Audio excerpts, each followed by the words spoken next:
বিষয়টা হচ্ছে এরকম হয় যে সামনে নির্বাচন, তো নির্বাচনে একটা বাজার গরম করার একটা চেষ্টা চলছে। যে কথাটা শোনা যাচ্ছে গত 4 তারিখ থেকে, যে শুরুটা হয়েছে গোসানিমারির থেকে। গোসানিমারি একটা তৃণমূল কংগ্রেসের একটা সভা ছিল, সেখান থেকে আন্দোলন ঘোষণা করা হয় সেদিন। এবং বলা হয়েছিল যে সেখানে আবু মার্ডারের কি ঘটনা, সেই ঘটনার সঙ্গে নিশীথ প্রামাণিকের আপনার কি সার্কিট বেঞ্চে একটা আবেদন করছিল জামিনের জন্য, সেটা নাকি বাতিল হয়ে গেছে। এটা সম্পূর্ণ মিথ্যা এবং মিথ্যাচার করা হচ্ছে। আবুর যেটা কেস নাম্বার হচ্ছে 157 GR 2018, 12/4/18 মামলাটা হয়। এখানে এই কেসটার মধ্যে সমস্ত আসামি জামিনে আছে। আর যেটা এটাতে মানে এই আবু মার্ডারের ঘটনায় নিশীথবাবুর কোনো বিষয় নেই। এখানে 2014 GR 307/18 এই মামলাটায় উনি এবং আরিফ 2 নম্বর ব্লকের যিনি যুব প্রেসিডেন্ট ছিলেন, এখন জানি না কোথায় আছেন, কোন পদে আছেন, এই 2 জন জামিন হননি। এবারে এই মামলাটায় তার জামিনের রিজেক্ট হয়ে গেছে। তার হিয়ারিং ওদের সামনে কয় তারিখ যেন আছে জানি না, কিন্তু এটা সম্পূর্ণ মিথ্যাচার। আবু মার্ডারের সঙ্গে এর কোনো সম্পর্ক নেই, এই মামলার কোনোরূপ সম্পর্ক নেই। এটা সম্পূর্ণ আলাদা বিষয়। তখন পঞ্চায়েত নির্বাচন হয়ে গেছে। আমি সেদিন গ্রাম পঞ্চায়েত অফিসে ছিলাম, আমার প্রাক্তন পঞ্চায়েত এবং বর্তমান পঞ্চায়েত যারা সেই সময় নির্বাচিত হয়েছিল তাদের নিয়ে। তো সেখানে হঠাৎ করে গুলির আওয়াজ শোনা গেল বক্তার টাড়িতে।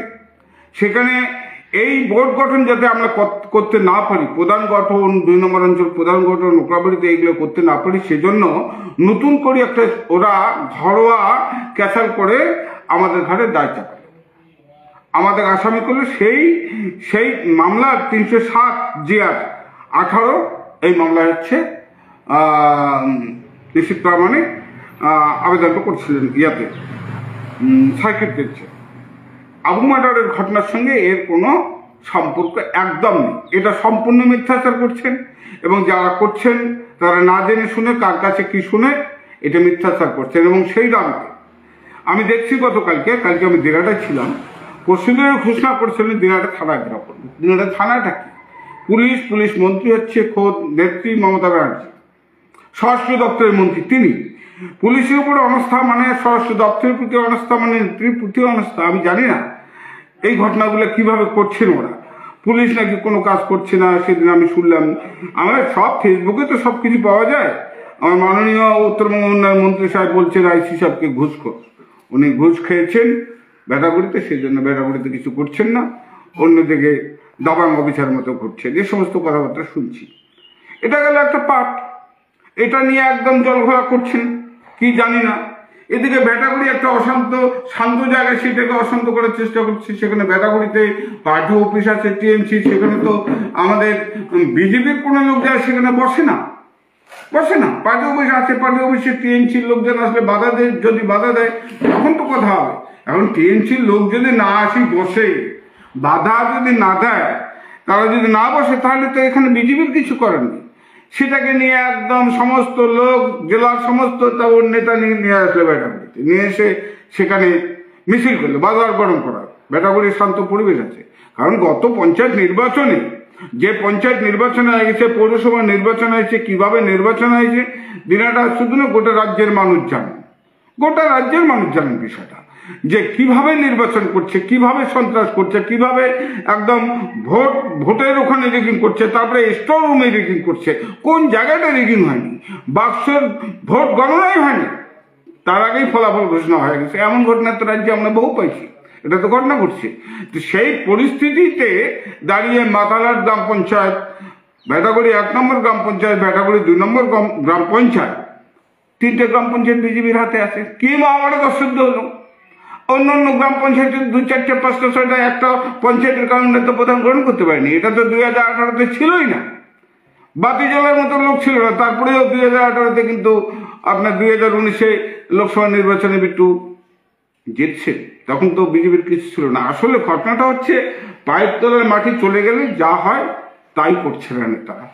আমি আক্ষেপ করে এটা বলি যে দিনহাটার রাজনৈতিক পরিবেশ এটা ছিল না এর আগে, কোনোদিনই ছিল না। দিনহাটায় এই রাজনৈতিক পরিবেশ ছিল না।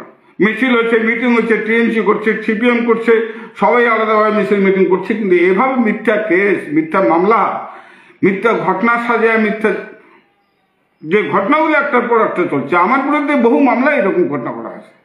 এগুলো মিথ্যাচার করে রাজনীতি করা যায় না। মানুষ বুঝা ফেলছে, মানুষ চূড়ান্ত সিদ্ধান্ত কিন্তু নিয়ে নিছে।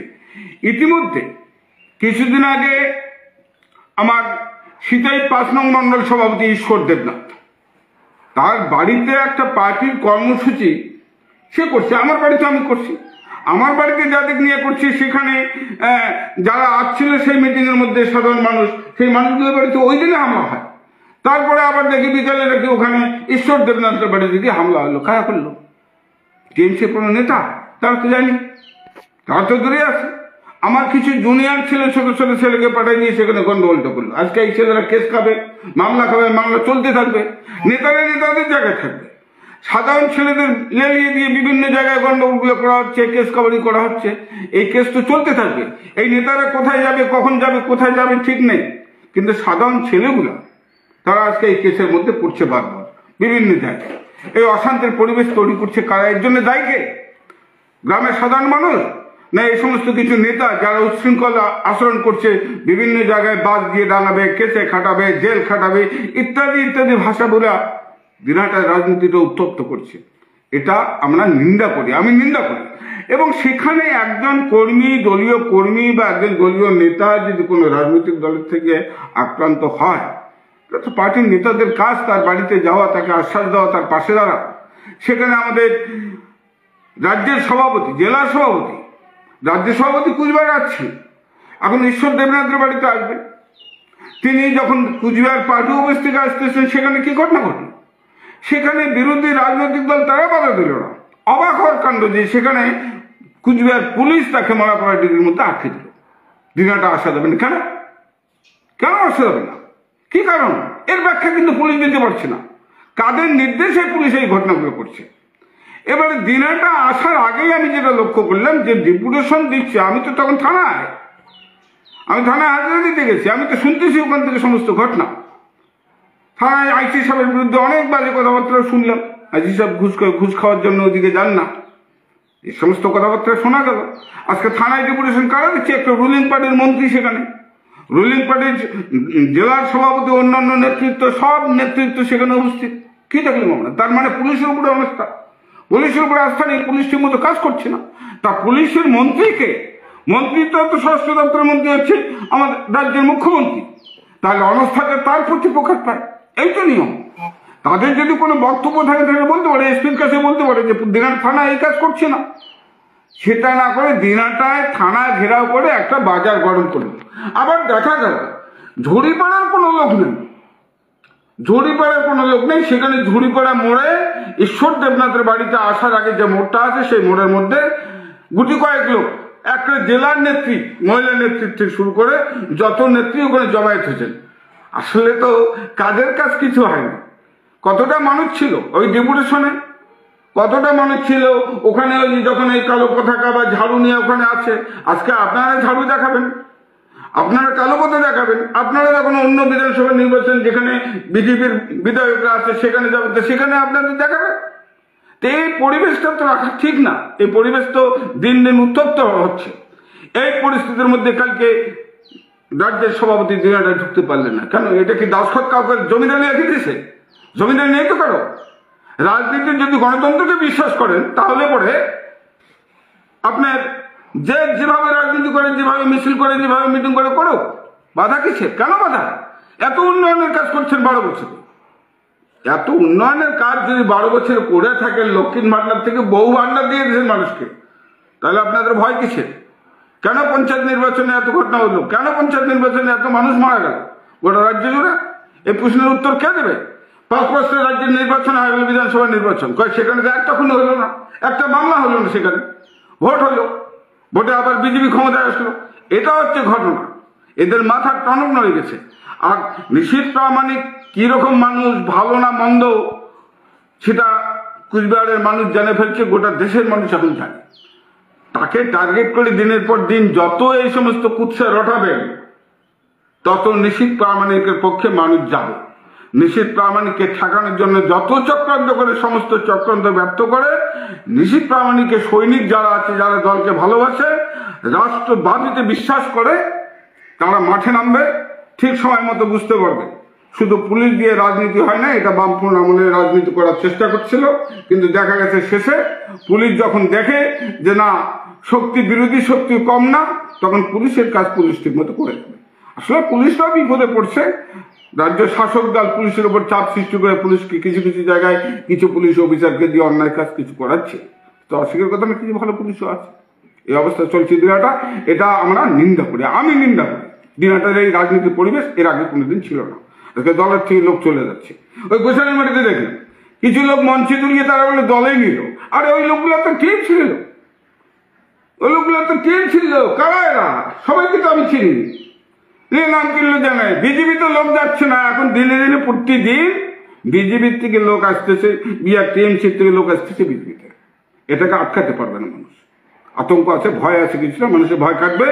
সময় আসতেছে, সময় আসলে বুঝতে পারবে কত ধানে কত।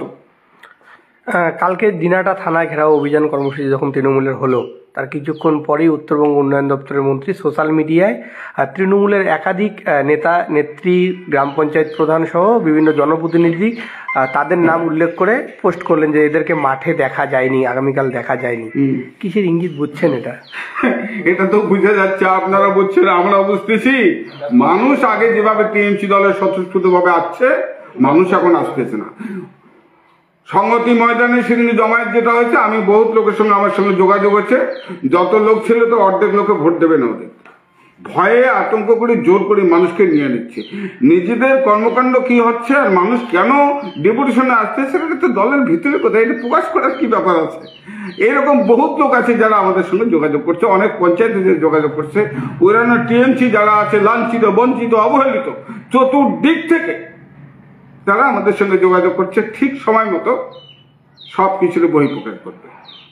আমরা হতাশা থেকে উদয়নদা যদি এটা বলে থাকেন, তাহলে বলবো যে এটা হতাশার থেকে উনি এই কথাগুলো বলছেন, যে মানুষ আস্তে আস্তে পিছন থেকে সরে যাচ্ছে। আমরা এতদিন দেখতাম যে রাজ্যের বিরোধী দল যারা রয়েছে তারা পুলিশের দিকে আঙ্গুল তোলে, কিন্তু আমরা কালকে একেবারে উলট পুরাণ দেখলাম। শাসক দলই পুলিশের দিকে আঙ্গুল তুলছে এবং পুলিশের কাজকর্ম নিয়ে পুলিশ যে সঠিকভাবে কাজ করছে না, এমনটাই শাসক দল ইঙ্গিত করছে। তাহলে কি রাজ্যের আইন শৃঙ্খলা পরিস্থিতি সত্যি খারাপ? আমি তো সেটা বললামই যে আস্থা নেই পুলিশের উপর। যে রাষ্ট্রমন্ত্রী, স্বরাষ্ট্রমন্ত্রী তো খোদ মমতা ব্যানার্জি, তিনি তো মুখ্যমন্ত্রী, তিনি স্বরাষ্ট্র দপ্তরের বহু পদ ধরে আছে, 9টা পদ ধরে আছে দিদিমণি। তাহলে আস্থা তো নেই। আর রাজ্যের আইন শৃঙ্খলা কালকে তো দেখলেন আরো বিভিন্ন জায়গায় কি ঘটনা ঘটছে। রাজ্যের আইন শৃঙ্খলা কি আছে সেটা আমরা জানতেছি, আপনারা জানতেছেন। রাজ্যের আইন শৃঙ্খলা বলতে কিচ্ছু নেই, কিচ্ছু নেই, কোথাও নেই। মানুষের কোনো নিরাপত্তা নেই সব জায়গায়। আর একটা ঘটনা ঘটছে, যারা ওরা অপরাধ করে, যারা আক্রান্ত হয়, তাদের আবেদন নিচ্ছে, আবার পরস্পর দেখা যায় পাল্টা কিছু মামলা করা হয়, মিথ্যায় মামলা করে দিয়ে বিজেপির লোকজন ফাঁসানো। আমরা গন্ডগোল চাই না, আমরা গণতন্ত্রে বিশ্বাসী। আমরা চাই শান্তিপূর্ণ নির্বাচন হোক। আগামী দিন লোকসভা নির্বাচনে মানুষ শান্তিপূর্ণভাবে নির্বাচন হবে, সে ব্যবস্থাও হচ্ছে। আমরা সেই নির্বাচন চাই, শান্তিপূর্ণ নির্বাচন চাই। আর শান্তিপূর্ণ নির্বাচন হলে পরে কুচবিহার জেলার থেকে তৃণমূল কংগ্রেস মুছে যাবে। আমরা বিগত 1 মাস ধরে একটা জিনিস লক্ষ্য করছি, তৃণমূল কংগ্রেসের যেখানেই কোনো কর্মী সভা হচ্ছে, জেলার নবীন প্রবীণ থেকে শুরু করে প্রত্যেকটা নেতাকে আমরা এক মঞ্চে দেখছি এবং সবাই মঞ্চে বলতে গেলে মোটামুটি একই বার্তা দিচ্ছে যে জেলার নেতারা সবাই এক রয়েছে, ঐক্যের বার্তা দিচ্ছে, সংগঠিত তৃণমূলের বার্তা দিচ্ছে। তাদের এই যে সংগঠিত হয়ে থাকা বিজেপিকে এবার তাহলে কতটা চাপে ফেলে বা তৃণমূলকে কতটা বাড়তি সুবিধা করে দিতে পারে বলে আপনার মনে হয়? এটা বাইরের বিষয়, কিন্তু ভিতরের বিষয়টা এক একটা নেতার এক একটা করে লবি হয়ে আছে। এগুলো বাইরের বিষয়, এগুলো কাকা ভাতিজা যেটা আছে মরার পূর্ব মুহূর্ত পর্যন্ত এদের কাকা ভাতিজার ভিতরে দ্বন্দ্ব থাকবে। যত নেতা আছে প্রত্যেকেরই দ্বন্দ্ব আছে, সবাই প্রাক্তন সভাপতি, 6 মাস পর পর সভাপতি চেঞ্জ হয়। এগুলো আমি ব্যাখ্যা দিতে চাই না, তবে দেওয়ালে যে পিঠ ঠেকছে এটাতে প্রমাণ পাওয়া যায়। সব নেতাকে বাধ্য করেছে সমস্ত মঞ্চে বসাতে, সব জেলার নেতা মঞ্চে বসতেছে, একদম সেই পরেশবাবু, গ্রিনবাবু থেকে শুরু বিনয়বাবু, যত বাবু আছে সবাই একসঙ্গে থাকছে, কিন্তু লাভ নেই। তাতে মানুষ আগে যেভাবে স্বতঃস্ফূর্তভাবে ওই মিটিং মিছিলে আসছে, এখন আর আসতেছে না। হাততালি নেওয়ার চেষ্টা হচ্ছে গোসারিমারিতে, আমি লক্ষ্য করছি গোসারিমারিতে মানুষের স্বতঃস্ফূর্ত মানসিকতা কতখানি ছিল নেই। মানুষ হাটে বাজারে সমস্ত জায়গায় একটাই কথা, এই দলটাকে যত তাড়াতাড়ি পারা যায় সরাতে হবে। একেবারে সবার শেষে যে বিষয়টা জানতে চাবো, সামনেই লোকসভা নির্বাচন, উত্তরবঙ্গ তথা কোচবিহার থেকে শুরু করে উত্তরবঙ্গ যে বলি, বিজেপির একেবারে আতুরঘর হয়ে গিয়েছে ঘাঁটি আপনাদের, এবং সেই কোচবিহার সহ উত্তরবঙ্গ ফিরে পেতে তৃণমূলও মরিয়া বেগ দিচ্ছে। সে জায়গায় কোচবিহার এবং উত্তরবঙ্গে নিজেদের সিট আপনারা কতটা ধরে রাখতে পারবেন বা কতটা আশাবাদী এ ব্যাপারে? আমরা 35-এর টার্গেট নিয়ে চলছি, 42 নয়। আমাদের নেতারা যেভাবে বলছে আমরা 35-এর টার্গেট নিয়ে চলছি। যেটা সিট হারাবে পশ্চিমবাংলায় লোকসভা সিট, সেটা টিএমসি হারাবে, অন্য কারো দলের হারানোর কোনো বিষয় নেই। টিএমসি হারাবে, আর টিএমসি হারাবে না, ওরা লড়াইটা করবে কিভাবে বিজেপির বিরুদ্ধে? ওদের নিজের ভিতরে কি নতুন পুরান কি লড়াই চলছে রাজ্যে, আমরা গ্রামের মানুষ, ছোট মানুষ, আমরাও বুঝতেছি। ওটা থামাতে পারবে না। রাজ্যের সংঘাত যে টিএমসির মধ্যে চলছে, যেভাবে দুর্নীতি, যেভাবে এই যে এডির উপর কালকে আক্রমণ হলো, একটার পর একটা যে ঘটনাগুলো ঘটছে, আজকে লজ্জা লাগে আমাদের যে আমরা যে বাংলায় বসবাস করছি, সে বাংলার মন্ত্রীরা, বড় বড় টাবর টাবর টিএমসির নেতারা আজকে টিআর জেল থেকে বিভিন্ন জেলে পড়ে আছে। লজ্জা লাগে বলতে যে এটা টিএমসি দল, এটা দল না, নিচ লেভেল থেকে উপর লেভেল পর্যন্ত খালি চুরির কাজ চলছে, দুর্নীতির কাজ চলছে সমস্ত জায়গায়। এই দল মানুষ করতে পারে না। নাগরিক যারা আছে, গণতান্ত্রিক নাগরিক যারা আছে, যারা শান্তিপ্রিয় মানুষ, কখনোই এই দল করতে পারে না। আমি সেজন্য এর আগে আপনাদের মাধ্যমে আবেদন করছি, যারা তৃণমূল করছেন, পুরানা দল তৈরি করছেন পুরানা দিনে, তাদের কাছে আবেদন করছি, যারা লাঞ্ছিত, বঞ্চিত, অবহেলিত, মিথ্যা কেসে জর্জরিত হয়ে গেছেন, সবার কাছে আহ্বান করছি, সবাই আসুন। বিজেপির দল দরজা খোলা আছে, তারা আপনাদের সাদরে গ্রহণ করবেন। আপনারা অপেক্ষা না করে বেরিয়ে আসুন সব মানুষ, ভয়ের কিছু নেই। লড়াই হবে মাঠে, গণতান্ত্রিকভাবে লড়াই হবে। আমরা শান্তিপ্রিয়ভাবে লড়াইতে চাই। আমরা নির্বাচনের ফলাফলের মধ্যে দিয়ে বুঝিয়ে দেব যে পশ্চিমবাংলা বা কুচবিহার কি অবস্থায় আমরা আছি।